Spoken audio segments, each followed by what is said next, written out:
Hey, you're listening to Rising into Mindful Motherhood. I'm your host, Dr. Katie Wood.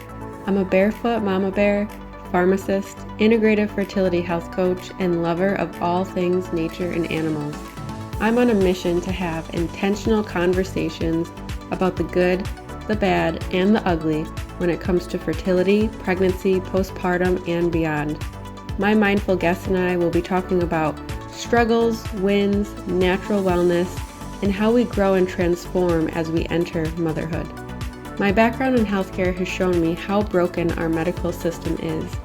My own struggles to become pregnant has shown the lack of support for mamas to be, the lack of guidance for women to have a nourishing and vibrant pregnancy, the isolation, mom guilt, and all the things we hold after bringing baby earthside.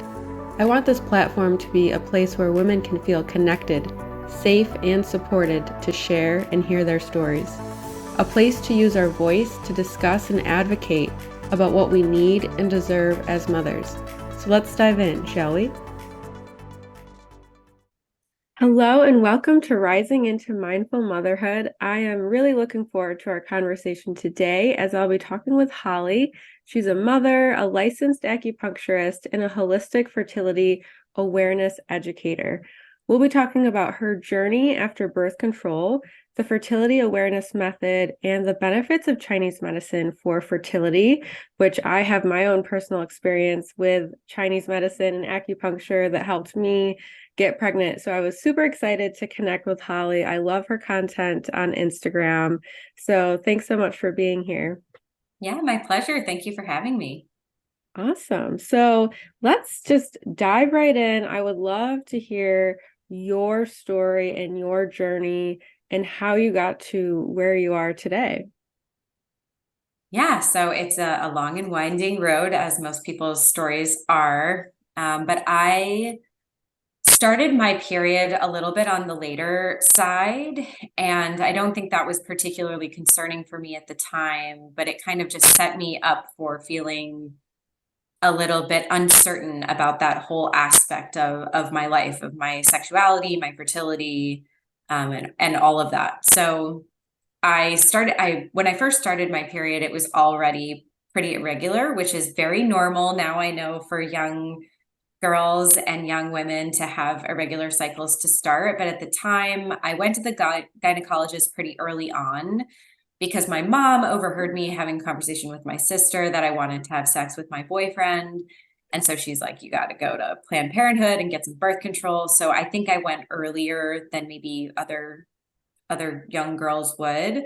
So I was 15 by that time, and they immediately prescribed me birth control because my cycles were irregular. They were coming probably every 3 months or so.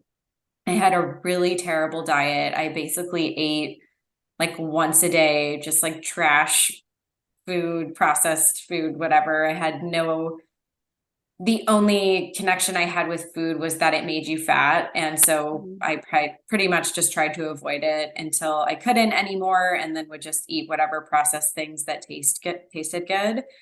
So that's, I think, part of why my cycles were irregular, because I just was not a nourished, healthy person in general. And then I was on birth control from 15 until I was 24. And in that time, my withdrawal bleed. So when you are on birth control, a lot of women think that it regulates your cycle and makes your period regular. But what it actually does is turn off your hormones entirely and just pumps your body full of synthetic hormones. So you do get a withdrawal bleed, but that's completely just from those synthetic hormones exposing you to synthetic hormones and then taking them away, and then that makes you bleed, basically. So that was not happening for me. I was not having any kind of bleed. I just like basically nothing was going on there. And then also during that time, sex was very painful for me. And so pretty much everything in my pelvic area of menstruation, fertility, sexuality, everything just was uncomfortable, not happening. I felt completely disconnected from that part of my body. And the whole trajectory of my life has basically been trying to get back in touch with that part of myself, which as a woman is really pretty central and key for being connected with our creativity, our life's purpose, mothering, fertility in all of the ways, not just in having children. So then when I went to acupuncture school, I was 24 at the time. I started learning about menstruation and how important it is for assessing a woman's overall health and well-being beyond just fertility. And I was like, oh, I mean, I was the type of person that as a young person, I didn't want to be a mom. I thought being a mom was lame and I didn't want to have kids. I didn't want to do anything like my parents did. And so I didn't really care about my fertility for the purposes of having children, but it did concern me that fertility was an indication of overall health and that I had probably had maybe like 3 or 4 periods in my life at that time. And I was 24 years old. Wow. So it mostly, and then the other times it was just a withdrawal bleed when I did have it. So I really just had very limited experience of being a menstruating person. And I mean, I'm kind of like an all or nothing type person. And so when they were like, oh, birth control causes qi and blood stagnation, which those are Chinese medicine terms just to say like bad blood circulation, essentially bad energy circulation. So it causes that. It causes a variety of qi, like qi and blood deficiency as well, which in Western medicine, or, thinking about it more conventionally, it's just nutrient deficiency, essentially. So all of these things were happening to my body. And I didn't really, I mean, I was 24, so I was young and felt fine, of course. But when I would go to receive acupuncture treatments, which I was really fascinated by because I was just starting to study it and everything was so new and interesting. So whenever I would go, they're like, oh my gosh, you're so qi and blood deficient. You're a vegan. Like I was also pretty severely anorexic, but thought I was recovered at that time because I'd been in therapy. I'd seen a dietitian. I had gained some weight. But I was still really, really, really depleted. And so everything about Chinese medicine was like, you need to eat meat, you need to gain weight, you need to sit down and relax, and your cycle will return. And so I pretty much tried everything that I could with acupuncture and Chinese herbal medicine. I was going to see a practitioner that she was connected to my school, but didn't specifically work there, but she had been practicing for longer than I had been alive, basically. So she was a really great practitioner and was trying everything for me to get my period back.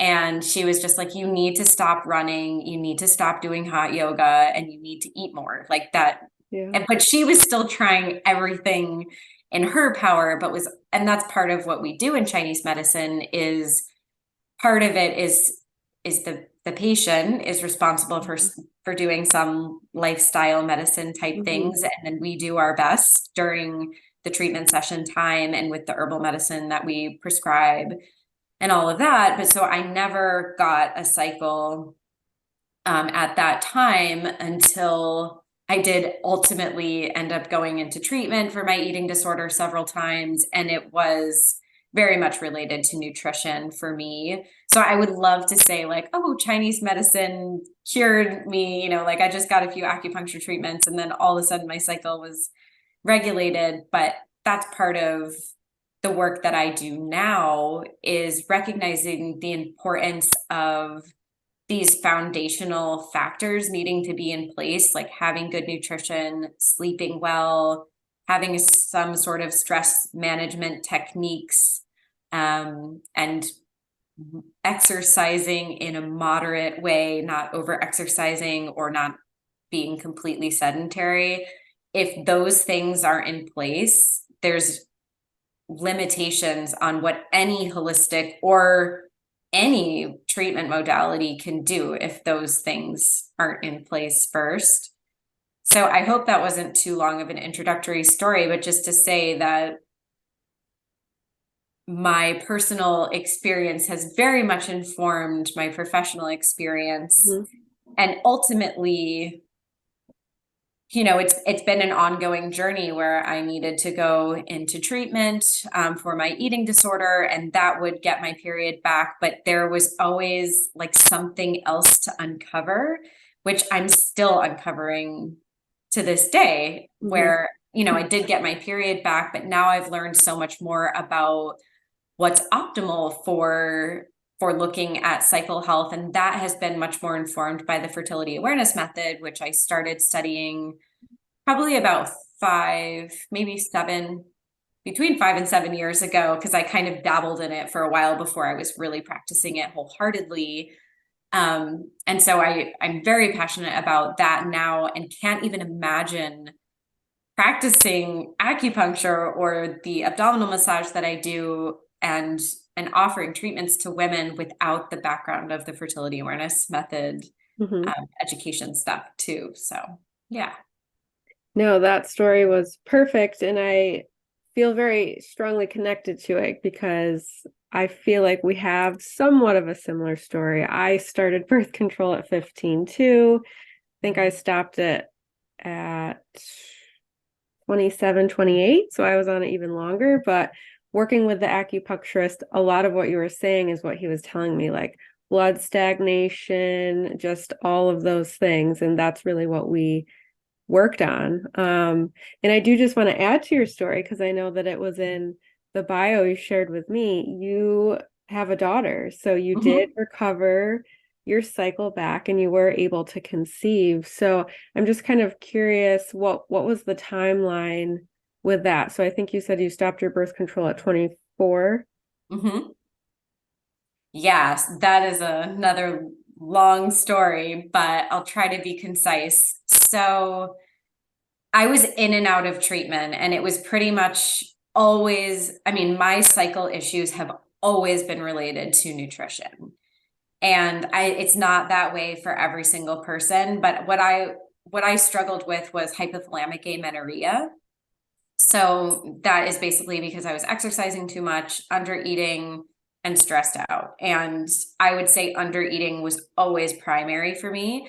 So it was like, if I would go to treatment, my cycle would return, then I would leave, I would lose a bunch of weight, it would go away again. Like that's pretty much what happened from the first time I went to treatment. I was 29 until I was 32, which is when I started studying the fertility awareness method. And at that point, I understood a lot more of all of the things I was looking at. So previously, I was only looking at my period. It was like, am I bleeding? Am I not bleeding? And then the fertility awareness method gave me all of this other information about like, what's going on with my basal body temperature? Are my temperatures pretty low? Am I ovulating? Because there were probably times when I didn't even ovulate, but I just had anovulatory bleeds, I would imagine. And I was always kind of like, what's the lowest weight I could possibly be and still get my period back? It was coming from this place of like, I want this end goal, but I don't really want to do the work that's fully involved to get me to optimal health. It was just about like getting this bleed to happen. And so the fertility awareness method just gave me so much more insight of the whole cycle being the vital sign, not just your period.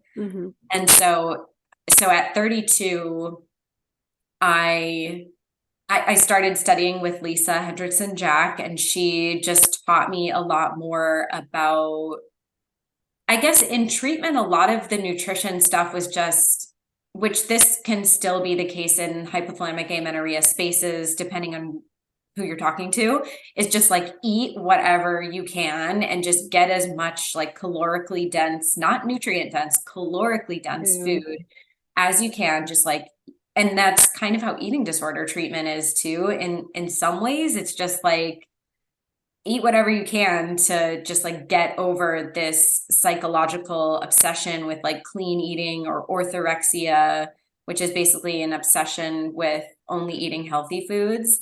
And so this is like a really, really nuanced conversation that we probably don't have time to get into fully today. But just to say that I'm sort of like in this gray area with how I think about it now, that I don't fully align with that you need to always be eating healthy, perfect meals every single day or every single meal of the day all the time. But when with my studying with Lisa, I was really prioritizing protein and having a balance of all of the macronutrients and starting to incorporate animal protein. And that has made a gigantic difference in my cycle, my overall cycle health and I don't think that every woman needs to be as obsessive as I am about the way I track and chart my cycle. I find it fascinating. It doesn't stress me out. I don't think it doesn't make me like OCD about it. I just think it's so interesting and so cool. I don't beat myself up if my cycle's not perfect. It's just like such cool information. And so at 32 was when I really started. I mean, I have a chart from every single month. I would skip days here and there. But I still had some wacky stuff going on with my cycle at that time. I would have like 60 or 90-day cycles, or sometimes even longer than that. And essentially what's getting messed up there, which this is true not just of hypothalamic amenorrhea, but being kind of on that spectrum of under eating, over exercising type person, being underweight, that they, maybe somebody would just hear me say, oh, I have a long follicular phase. I ovulate really late in my cycle. It's like, oh, well, you must have PCOS. Those are like the kind of two. That's one of the main causes of having a longer follicular phase, but I've never matched with the PCOS diagnostic criteria. So mine is definitely more on the HA spectrum, even though I was still menstruating. So I hope that kind of makes sense. And at that time I was like traveling. I've had my own business for the past 15 years. So there's always some level of like stressing about that kind of stuff and not prioritizing really nourishing myself. And so at that time, I was also really resistant to the animal protein thing. I would like try here and there, and then I would, like burn a hamburger and it would make my smoke alarm go off. And I'd be like, oh, I must not meant to do this or whatever, like using any excuse to not do that, even though that was really the recommendation in the fertility awareness space.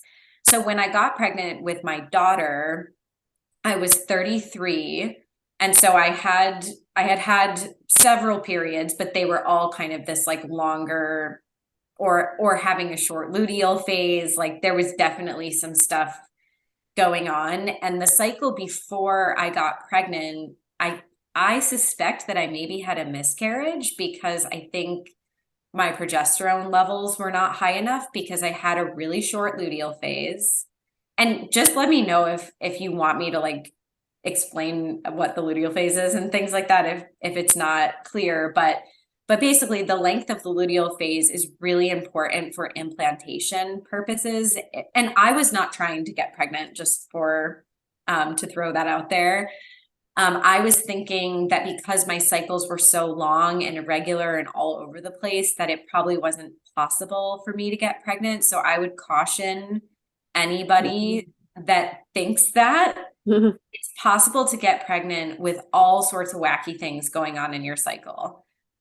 And I was open to pregnancy. I did want to have a baby, but I thought it probably wasn't the right time because of all this wackiness in my cycle. So I had this short luteal phase. I think it was like 8 days, and I had the most painful period I've ever had in my life, and it was very heavy.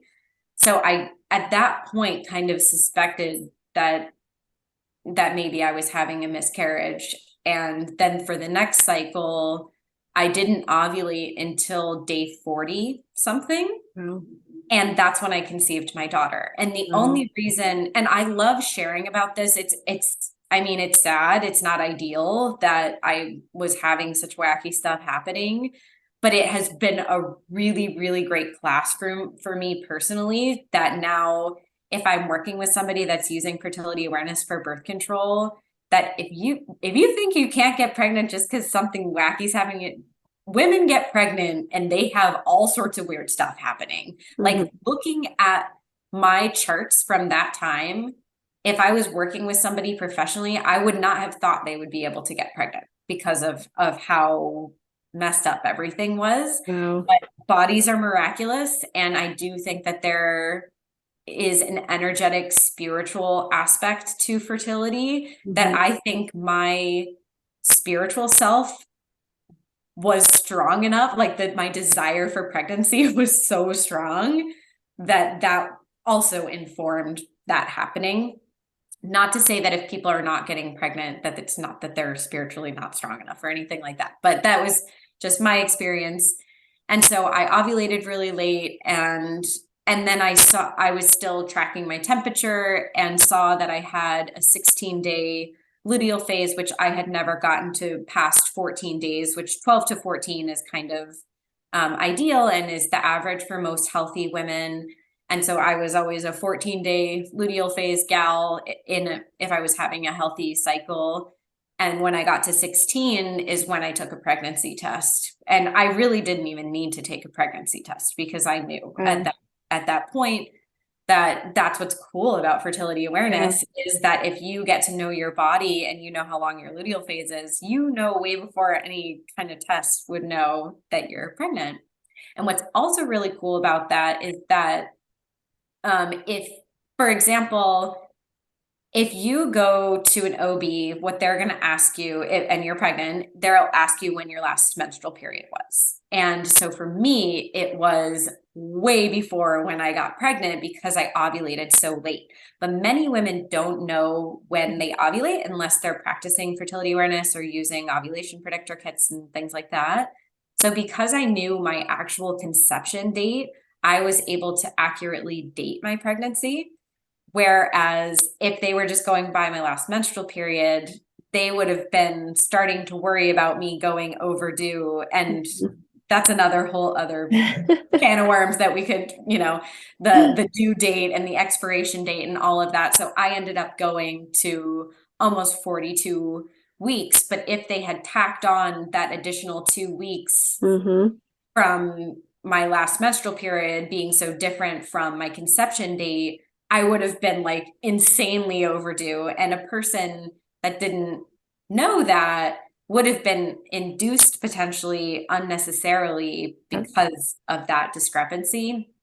So that's part of why, even though it's not it's not like, oh, well, I got my cycle perfectly regulated and then I got pregnant and it was a beautiful pregnant. It was like, oh my God, what happened? Like, I didn't think I could get pregnant and now what do I do? And now after having a child, I would say I've done a lot more work on the nutrition side of things and regulating my cycle, where I actually just had my first kind of textbook cycle the past 2 months, where I fit into the so-called optimal parameters for all of the things that we look at. So that's really exciting for me. And I think the main shift for me has been prioritizing protein and eating animal protein. So yeah, I never thought I would hear myself say that, but that's what it's been. Yeah. Oh my gosh. Thank you so much for just being so open and sharing that story, because I'm sure so many people can at least connect with one piece of that story. And I do truly believe that things happen for a reason. And like, we all have our life experiences to kind of lead us where we're meant to be. And I think that your personal situation was such a learning process for you personally, but also professionally as well. And how amazing that you were tracking your basal body temperature, because since your cycles were some of them like 60 to 90 days, you could have just been going on with life, not having any idea that you were pregnant for months before unless you really started having other symptoms. But well, and I did. But even that, I think, well, it's hard to know, but I do think that what I've observed professionally mostly and in my own experience, if women have really, this is sort of more of a Chinese medicine perspective, but if women have really strong digestive system, really strong spleen, Mm-hmm. chi, they will have less nausea and fatigue even during that first trimester of pregnancy. And I started having really bad nausea like right away Mm-hmm. because I think I was depleted and deficient. Yeah. Mm-hmm. Yeah. Spleen. I remember I was deficient in my spleen when I was working with the acupuncturist as well. I wouldn't say I had, that's interesting. That's why I'm so fascinated by Chinese medicine, and I would really love to learn more of it myself someday because it is just amazing how everything is just so interconnected, and it just seems like they have this beautiful like blueprint and framework just to help connect the dots really at the end of the day. um Amazing. So we've talked a lot about fertility awareness method, and I see that, thrown around a lot in the fertility space, but for anyone who's listening who might not know exactly what that means, could you give like a nice how you would define it and explain that? Mhm. Today's episode of Rising into Mindful Motherhood is proudly sponsored by the Confident Conception membership. Are you or someone you know on what feels like a never-ending journey to motherhood, facing an uphill battle of fertility challenges? I'm Dr. Katie, your podcast host, pharmacist, and integrative fertility coach with over a decade of experience. I've been where you are, and I understand the roller coaster of emotions and heartache. That's why I've created the Confident Conception membership, a program designed to help you address the real reasons behind fertility challenges. Like my client Elizabeth, who struggled with fertility for 9 years, having tried and failed other programs. She was in disbelief when just a couple of months into using my Confident Conception method, she finally got her first positive pregnancy test and welcomed her healthy baby boy this year. Using the Confident Conception method, we combine traditional medicine and energy healing to unlock your innate and abundant fertility potential. This isn't just about putting a band-aid on to cover up the physical symptom. It's about healing the energetic and physical root causes. As a member, you'll receive personalized guidance, bi-weekly live coaching calls, and become a part of a supportive community of like-minded women who truly understand what you're going through. We offer flexible payment options, plus our annual members receive exclusive savings and bonuses to accelerate their path to pregnancy. Don't let another month of frustration and overwhelm pass you by. As a special offer to our listeners, you can use the promo code PODCAST10 to receive 10% off the lifetime of your membership. Secure your spot now and expedite your journey to motherhood today by visiting www.yourempoweredfertility.com/membership to learn more and enroll. Together, we'll pave the way to your confident conception for a future filled with joy, unconditional love, and the pitter-patter of tiny feet. The link is in the show notes. Sign up today and your future self will thank you. Yeah, sure. So there are a lot of what they call fertility awareness based methods. And I do know of all of them, I think, but I don't know all of them off the top of my head. But there are some that use mucus only, some that use temperature, mucus, and cervical position. And then there are others that also include testing like hormone metabolites. And so all of them are kind of some combination of those things. And then you also potentially track other symptoms that you experience around in and around ovulation or in and around your period. And so the type of fertility awareness that I have been trained in is called a symptothermal method. And so what we track is symptoms and your temperature. So when I teach people, teach them how to do basal body temperature readings, tracking and charting, cervical mucus observations, and the cervical mucus observations in the method that I have been trained in are very specific. So like we have a whole way of categorizing different types of mucus, which they're broken down into two main types, non-peak and peak type cervical mucus. And then within that, there's a bunch of other categories based on the sensation that you experience as you wipe, and then also the color and the texture and how much the mucus stretches between your fingers. And so some methods, it's just like, is there mucus? Is there not? Is it watery? Is it, like they're just kind of more, a little bit more like loosey goosey. And some people love that. They're like, I don't want to do that like OCD, stretching and all of that kind of stuff. So that's why I love that there's so many different types, because it makes it more accessible to different types of people. And then the third part that is part of the method that I have been trained in is cervical position tracking and charting. And that is an optional sign, and one that I find a lot of women skip. And I think that's fine. But basically the texture, the openness, and the level of open versus closed cervix, and how high or low it is, and the tilt of your cervix will change depending on hormone levels, which is really cool, because essentially your cervix lines up with your vagina and opens up when you're in your fertile window. It's like, come on in, guys. And then when you're not in your fertile window, it's like, nope, nobody's getting in here. Like everything in your body, both with cervical position and also with your cervical mucus, is creating this environment for conception in a healthy person during that fertile window. And then outside of the fertile window, the shop is closed. Like there's no way that you could get pregnant. And that's why it's so important for people that are either, if they're trying to get pregnant or avoiding pregnancy, if you have awareness of these different phases of your cycle and exactly what's happening in your body, then you can make informed decisions about how you will or won't engage sexually depending on what your goals are. So a lot of women, if they're trying to conceive and they think that they can get pregnant every single day of their cycle, which is what I thought for most of my life.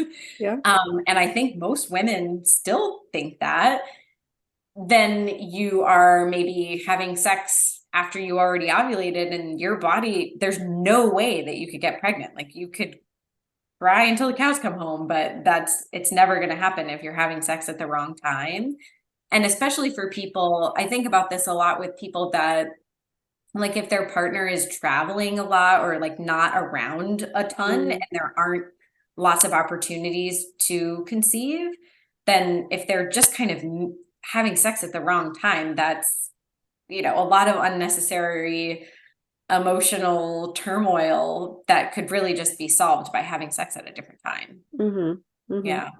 Yeah, I love that. I do really like to combine like the BBT and then the cervical mucus. The cervical positioning I explain to my clients, but I have never even actually personally tried, but I do think it would be interesting to see how that shifts and changes throughout the cycle. So I had like a thought come into my head. So for someone who's maybe not experiencing a lot of cervical mucus at all, is there any translation in terms of like Chinese medicine where you would look to help someone? I hope I'm asking that. Making sense. Oh, that totally makes sense.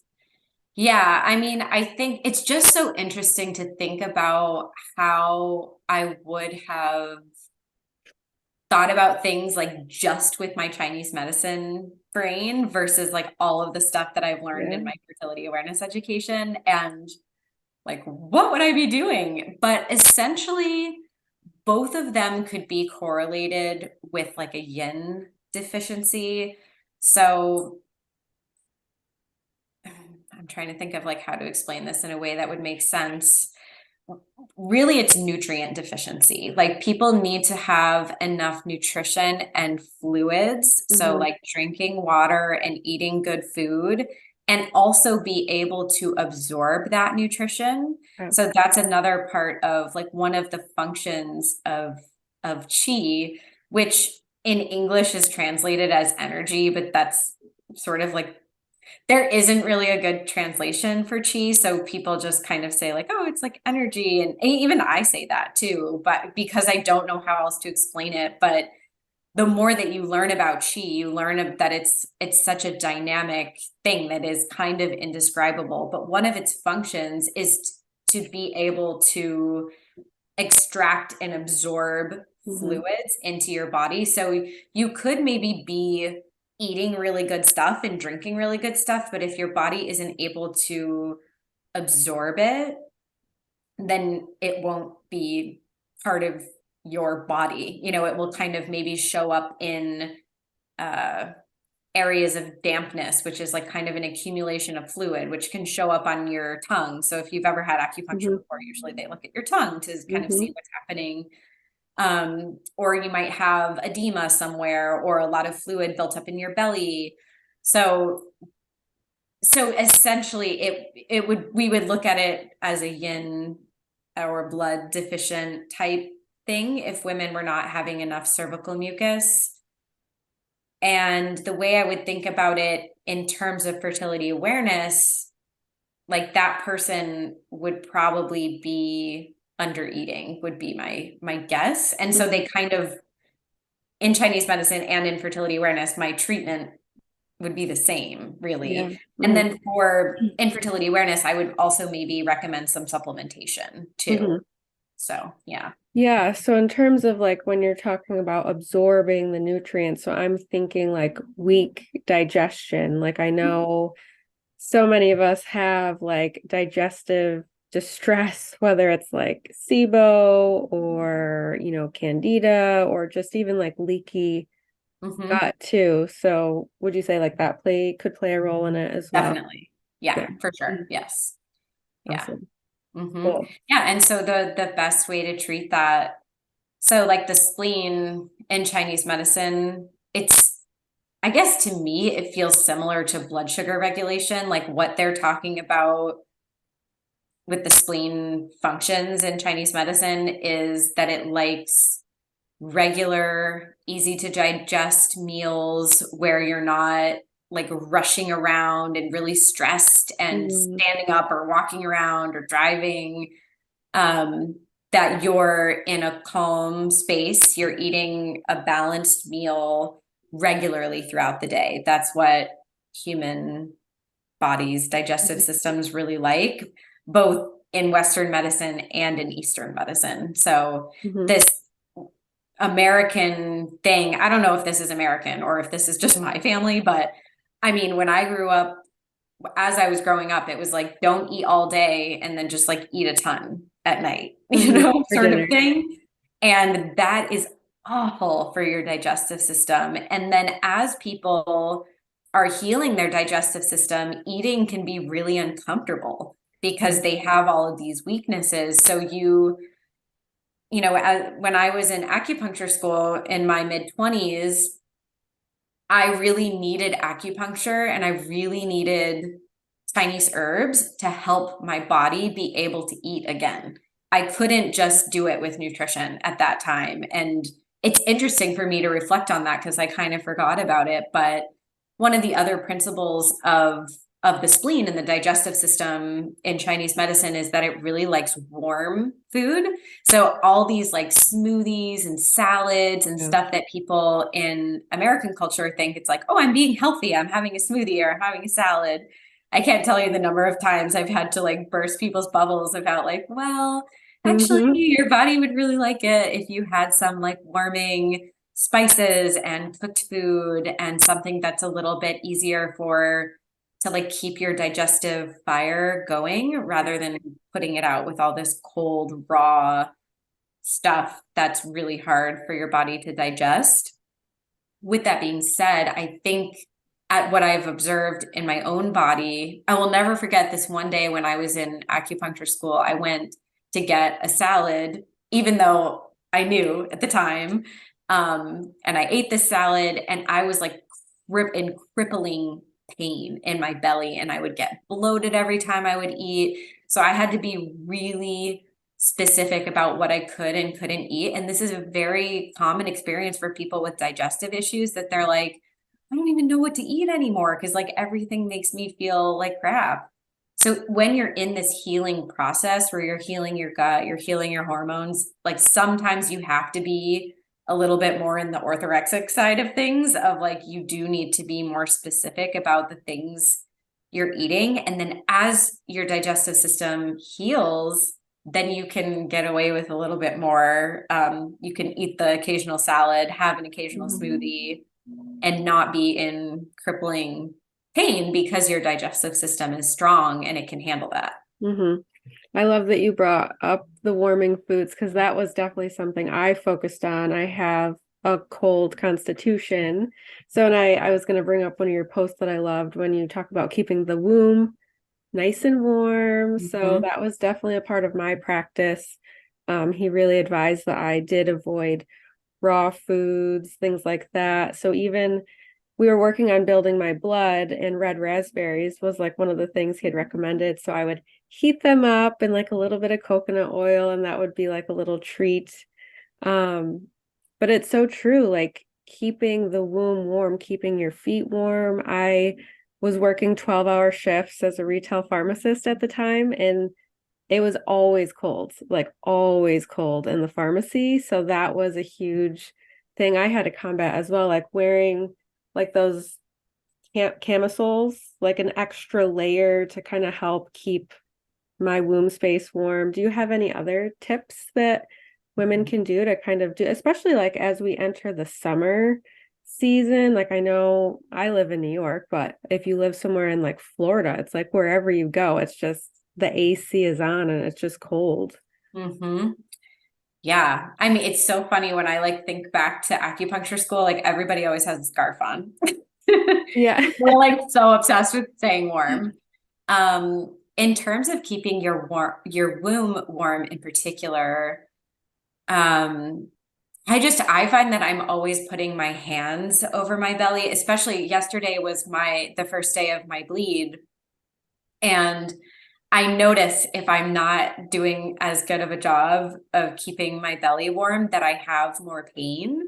And so I spent the whole morning with a heating pad on my belly, and I drank some red raspberry leaf tea. Mm-hmm. And I a lot of times make like an infusion. So I just put, like a quarter cup of red raspberry leaf leaves, and then I mix it in a bunch of water, and then I just let it infuse either overnight or for, several hours. So it really extracts everything out. But by the time I drink it, it's usually kind of like either room temperature or cold.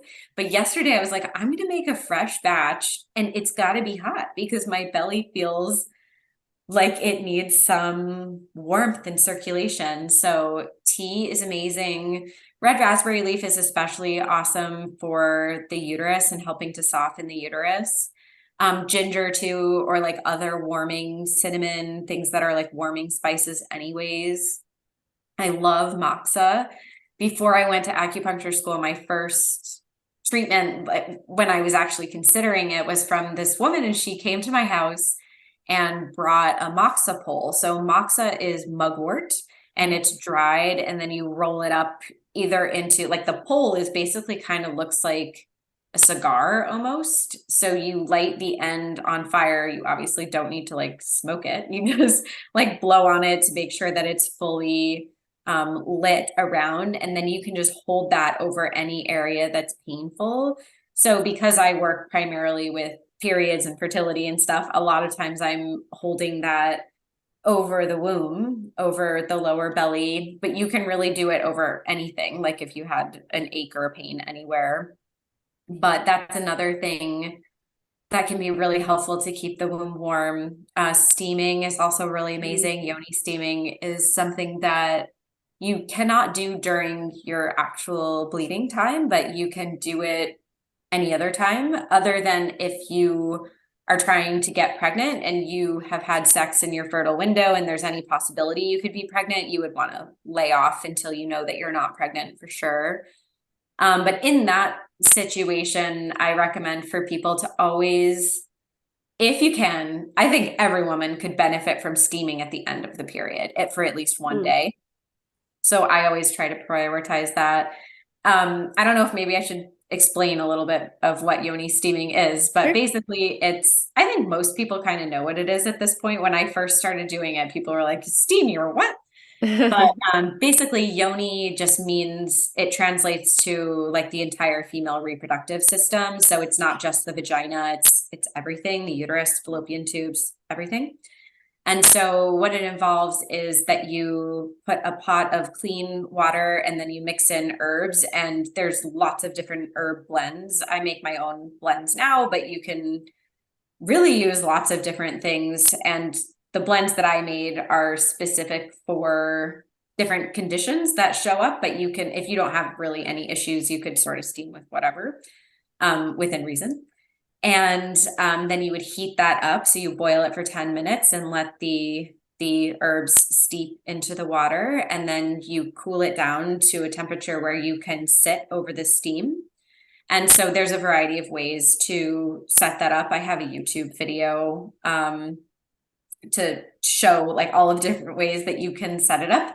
But that's one of the ways that I really love for people to, yeah, it's great for circulation. And then also, like you mentioned, keeping the womb warm, keeping your feet warm too. I love that one. The feet, there's a strong connection between the feet and the womb space.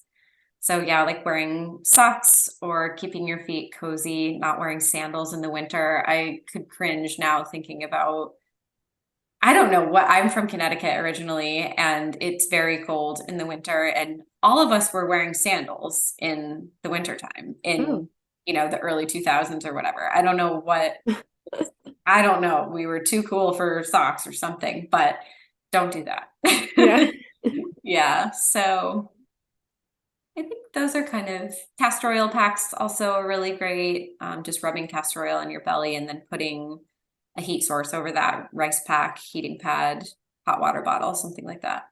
Awesome. Thank you. Yeah, those are all really great tips. And I know you mentioned you have a freebie, I think a 3-part fertility awareness series. Could you tell us a little bit about that? Sure. I actually changed it. I created a new video, so now it's just 1 part. It is pretty much the same sort of information, but it's basically an introduction to like what you're looking at to assess the health of the cycle. So it's a lot more than just looking at the period, as I mentioned. And then I talk about the fertility awareness method in a little bit more detail, and then how to track and chart basal body temperature, cervical mucus, cervical position, and then the different applications of the fertility awareness method. So the main ones are for conception, for preventing pregnancy, for assessing your overall health, and then also for, kind of like syncing your life with your cycle. So having an awareness of where you're at in your cycle and how that might reflect in your mood and your energy level of in that day, so that you can kind of plan your life loosely around where you're at energetically. And yeah, so that's what that is. And I'd be happy to send that to you if you want to link that in the show notes. Absolutely. Yeah. So go check that out. That sounds like an amazing resource, especially for anyone who's new to fertility awareness. And I know you have a podcast, so love to hear about that. And then also where the audience can learn more and connect with you. Yeah. So my podcast is called Womb Wisdom, and it started out after I had my baby. I think she was maybe a year at that time. And I'm so passionate about all of this women's health stuff, pregnancy, postpartum, motherhood. And so it's kind of a mishmash of like birth stories, fertility stories, people talking about their period that never have had babies, motherhood.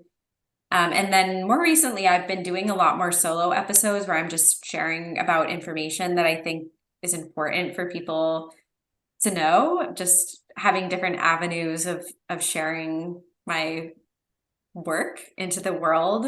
So yeah, like the past few episodes are more about the fertility awareness method, and each episode you can kind of tell by the title what it's about. So maybe not all of them will be interesting, but so that's what that is. And then my business is called Rosebud Wellness. So on Instagram, it's at rosebud_wellness. And that's pretty much where I'm most active. I think everything kind of just automatically goes to Facebook, but if you message me on Facebook and don't ever hear back, it's because I never go on there. But Instagram is a good way to connect. And then my website, Rosebud wellness.com. I have all of my courses and mentorship and the ways that I work with people, both in person and virtually, listed on there. Awesome. Very cool. And I think it's cool that you work virtually as well, because I can only imagine where people are listening from. So I always love when that's an option. And I really just want to say I could probably talk to you all day long about all the things. But do you have any final words that you want to leave us with? I always ask people that too on my podcast, but I don't really think so. I just hope that I guess fertility awareness, I know it can sound really overwhelming and like, oh my God, there's so many things that I need to do to track and chart. And I will also say that in the context of me doing body work with people, I don't require that anybody does fertility awareness method tracking and charting unless they want to. I don't think you have to be so obsessive about it as I am unless you're really into it. I think that there are ways that you can have, they call it menstrual cycle awareness, just have an awareness of generally where you're at in your cycle, and that can give you a lot of information. So I guess my main take home from that is this work is really important. Menstrual cycle awareness, fertility awareness, it's really important. And I want it to be as accessible as possible to as many people as possible. So if there's any barrier to practicing this, I would just invite you to try to not be overwhelmed by all the things that you would need to do in order to do it perfectly, and just like start somewhere. Love that. Yeah. Start somewhere and you can always build from there. I mean, even if I don't necessarily recommend these as your solo option if you're trying to get pregnant, but even if it's downloading like a cycle tracking app, because they're really good at telling you like, oh, your luteal phase was this long, your period was, your cycle was X amount of days. I remember I found that very helpful a few years ago when I finally got my first app. I was like, oh, okay. Because otherwise it's easy to lose track of where you're at in your cycle. And before that, when I wasn't tracking, I was on birth control. So that was, so yeah, just starting small, start with something that resonates with you, and you can always build from there. Totally. Awesome. Well, thank you so much for being here. It was a really fun conversation, and I just enjoyed hearing about your story and your passion, Holly. Yeah, my pleasure. Thank you for having me. Of course. Thank you so much for tuning in to the Rising into Mindful Motherhood podcast. If this episode resonated with you or gave you an aha moment, stop what you're doing right now and write a review. This simple act of kindness helps me get this podcast out to connect with as many women as I possibly can. I also have a special offer. If you send me a screenshot of your review, I will take $250 off one of my premium coaching containers. Let me know what resonated with you the most and why. So connect with me in my free Facebook community or tag me on Instagram. You'll find both listed below. Thanks again from the bottom of my heart for tuning in to this episode, and I'll see you next time.